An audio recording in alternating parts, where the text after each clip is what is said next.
کیونکہ گھر کا سلیقہ بڑی بڑی چیزوں سے نہیں، انہی چھوٹی عادتوں سے پہچانا جاتا ہے۔ محترم ناظرین، میری پیاری بہنوں اور میری لاڈلی بیٹیوں، گھر میں رکھی ہوئی جھاڑو بظاہر لکڑی اور تینکوں کا ایک معمولی سا مجموعہ ہے۔ نہ اس میں کوئی راز چھپا ہوا ہے، نہ اس کے اندر کوئی غیبی طاقت ہے، لیکن کبھی کبھی ایک معمولی چیز انسان کے رویے کا آئینہ ضرور بن جاتی ہے۔ جھاڑو بھی ایسی ہی چیز ہے۔ یہ گھر کی گندگی اٹھاتی ہے، گرد کو ایک جمع کرتی ہے، فرش سے وہ چیزیں دور کرتی ہے جنہیں ہم اپنے آس پاس دیکھنا پسند نہیں کرتے۔ مگر ذرا غور کیجئے، اگر یہی جھاڑو ہمیں ایک سبق دے رہی ہو تو وہ کیا ہے؟ شاید یہ کہ جس طرح گھر کی گندگی کو جمع رہنے دیا جائے تو وہ ماحول کو بوجھل کر دیتی ہے، اسی طرح دلوں میں جمع ہونے والی تلخی، غصہ، بدگمانی اور نفرت بھی گھر کے ماحول کو آہستہ آہستہ بوجھل کر دیتی ہے۔ اس لیے جھاڑو کے بارے میں گفتگو کرتے ہوئے سب سے پہلے ایک غلط فہمی کو دور کرنا ضروری ہے۔ ہمارے معاشرے میں بہت سی ایسی باتیں مشہور ہیں جنہیں لوگ نسل در نسل سنتے آئے ہیں۔ کسی خاص وقت جھاڑو لگانے کو نحوست سے جوڑ دیا جاتا ہے، کسی انداز میں رکھنے کو رزق یا مصیبت سے متعلق سمجھا جاتا ہے، اور کبھی جھاڑو کے معمولی عمل کو جنات یا جادو کے ساتھ جوڑ دیا جاتا ہے۔ لیکن اسلام میں کسی چیز کو نحوست یا غیبی نقصان کا سبب قرار دینے کے لیے محض لوگوں کی بات کافی نہیں، اس کے لیے شرعی دلیل ضروری ہے۔ نبی کریم صلی اللہ علیہ وآلہ وسلم نے بدشگونوں کے تصور کی نفی فرمائی۔ حضرت انس رضی اللہ عنہ سے روایت ہے کہ رسول اللہ صلی اللہ علیہ وآلہ وسلم نے فرمایا کہ بدشگونی کوئی حقیقت نہیں، البتہ اچھا کلمہ مجھے پسند ہے۔ یہ روایت صحیح بخاری میں موجود ہے۔ تو پھر جھاڑو کے ساتھ دو کام کبھی نہ کرنا کا اصل مفہوم کیا ہونا چاہیے؟ اگر گھر میں کوئی پریشانی آ گئی، کسی کا کاروبار کم ہو گیا، گھر میں بیماری آ گئی، میاں بیوی کے درمیان اختلاف پیدا ہو گیا، یا بچوں کے مزاج میں تبدیلی آ گئی، تو فوراً جھاڑو کو اس کا سبب قرار دینا درست طریقہ نہیں۔ ہر مصیبت کو جادو کہنا درست نہیں، ہر بیماری کو نظر بد کہنا درست نہیں، اور ہر گھریلو پریشانی کو جنات سے جوڑ دینا بھی درست نہیں۔ انسان جب کسی مشکل میں ہوتا ہے نا، تو اس کا ذہن کسی ایک وجہ کو پکڑ لینا چاہتا ہے۔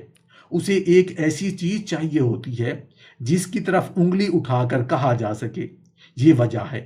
مگر مومن کا طریقہ اس سے مختلف ہے۔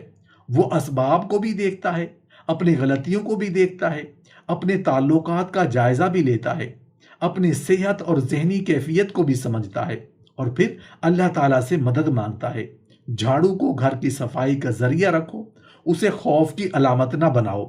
یہ بات بہت اہم ہے، کیونکہ بعض اوقات انسان جادو اور جنات کے خوف میں اتنا آگے چلا جاتا ہے کہ سامنے موجود حقیقی مسئلے کو دیکھنا ہی چھوڑ دیتا ہے۔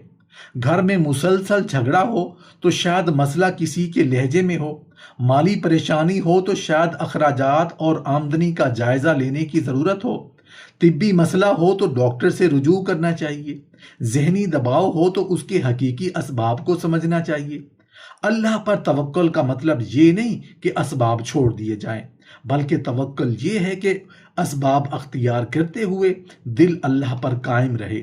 اور جھاڑو ہمیں اس حقیقت کی ایک خوبصورت یاد دہانی کرا سکتی ہے کہ گھر کی صفائی صرف فرش کی صفائی نہیں، یہ ہمیں اپنے رویوں کی صفائی کی طرف بھی متوجہ کرتی ہے۔ جھاڑو کو کسی انسان کی تذلیل، خوف یا ظلم کی علامت نہ بننے دو۔ ایک گھر میں کبھی ایسا بھی ہوتا ہے کہ چیزیں اپنی اصل جگہ سے ہٹ کر انسانی غصے کا حصہ بن جاتی ہیں۔ جو چیز کسی کام کے لیے بنائی گئی تھی، وہ کسی کو ڈرانے یا ذلیل کرنے کے لیے استعمال ہونے لگتی ہے۔ لیکن گھر کی اصل صفائی وہاں شروع ہوتی ہے جہاں انسان اپنے لہجے کو صاف کرتا ہے۔ آپ روزانہ جھاڑو سے فرش صاف کر سکتے ہیں، لیکن اگر گھر میں ایک دوسرے کے لیے سخت الفاظ موجود ہیں تو صرف فرش کی صفائی کافی نہیں۔ آپ دیواروں سے گرد صاف کر سکتے ہیں، مگر دلوں میں جمع رنجش کو بھی صاف کرنا ہوگا۔ آپ کمرے کو ترتیب دے سکتے ہیں، مگر تعلقات میں بکھری ہوئی چیزوں کو بھی ترتیب دینا ہوگا۔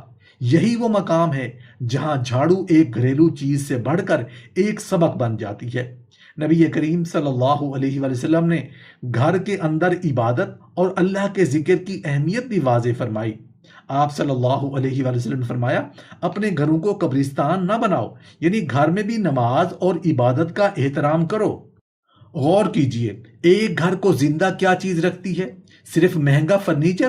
صرف چمکتا ہوا فرش؟ صرف صاف ستھرے پردے؟ نہیں، گھر کی اصل زندگی وہاں پیدا ہوتی ہے جہاں اللہ کا نام لیا جاتا ہے، جہاں نماز قائم ہوتی ہے، جہاں ایک دوسرے کے ساتھ رحم اور حسن سلوک ہوتا ہے، جہاں غلطی پر اصلاح ہوتی ہے، جہاں غصے کی بجائے حکمت کو جگہ دی جاتی ہے۔ اسی لیے جھاڑو کے بارے میں بات کرتے ہوئے ہمیں ڈرانے سے زیادہ سمجھانے کی ضرورت ہے۔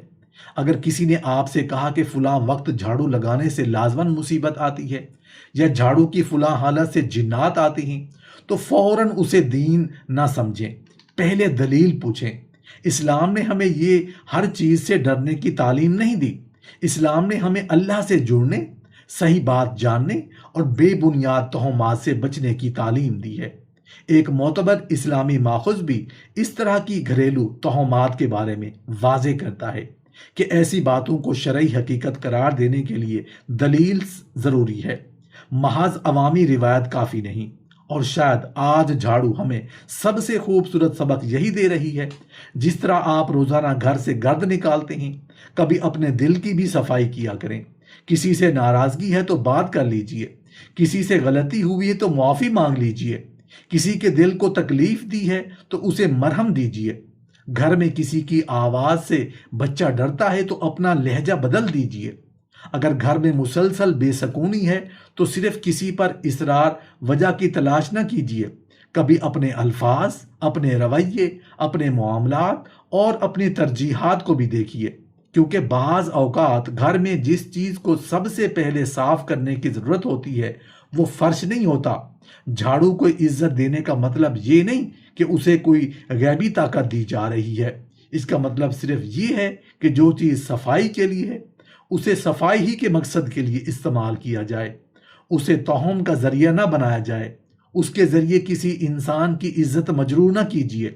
یاد رکھیں، جھاڑو گھر کی گرد اٹھا سکتی ہے، مگر گھر کے دلوں کی گرد صرف اچھے اخلاق اٹھاتے ہیں۔ فرش پر پڑی ہوئی ایک چھوٹی سی جھاڑو شاید ہمیں یہ بتانے کے لیے کافی ہے کہ صفائی صرف آنکھوں کو دکھائی دینے والی چیز نہیں۔ کچھ گندگی فرش پر ہوتی ہے، کچھ زبان پر، کچھ رویے میں اور کچھ دل میں۔ فرش کی گندگی کے لیے جھاڑو چاہیے، مگر دل کی گندگی کے لیے توبہ، معافی، محبت اور اللہ کی طرف واپسی چاہیے۔ اس لیے آج جب آپ جھاڑو ہاتھ میں اٹھائیں تو اسے صرف ایک گھریلو سامان سمجھ کر نہ دیکھیں، اسے ایک یاد دہانی سمجھیں کہ جس گھر میں صفائی ہو وہاں زبان بھی پاک ہو، جہاں ترتیب ہو وہاں تعلقات میں بھی سلیقہ ہو، جہاں سکون مطلوب ہو وہاں اللہ کا ذکر بھی ہو، جہاں محبت ہو وہاں کسی کو خوف زدہ کرنے کی ضرورت نہ ہو۔ اور سب سے بڑھ کر یہ بات دل میں بٹھا لیجئے، جھاڑو سے ڈرنے کی نہیں، اس غلط رویے سے بچنے کی ضرورت ہے جو گھر کے سکون کو اندر سے کھا جاتا ہے۔ اللہ تعالیٰ ہمارے گھروں کو ہر بے بنیاد خوف، ہر غلط عقیدے، ہر بدگمانی اور ہر ایسی عادت سے محفوظ فرمائے جو ہمارے دلوں کا سکون چھین لے۔ ہمارے گھروں میں محبت، رحمت، عافیت، حلال رزق، نماز، قرآن اور اللہ کا ذکر عام فرمائے۔ آمین یا رب العالمین۔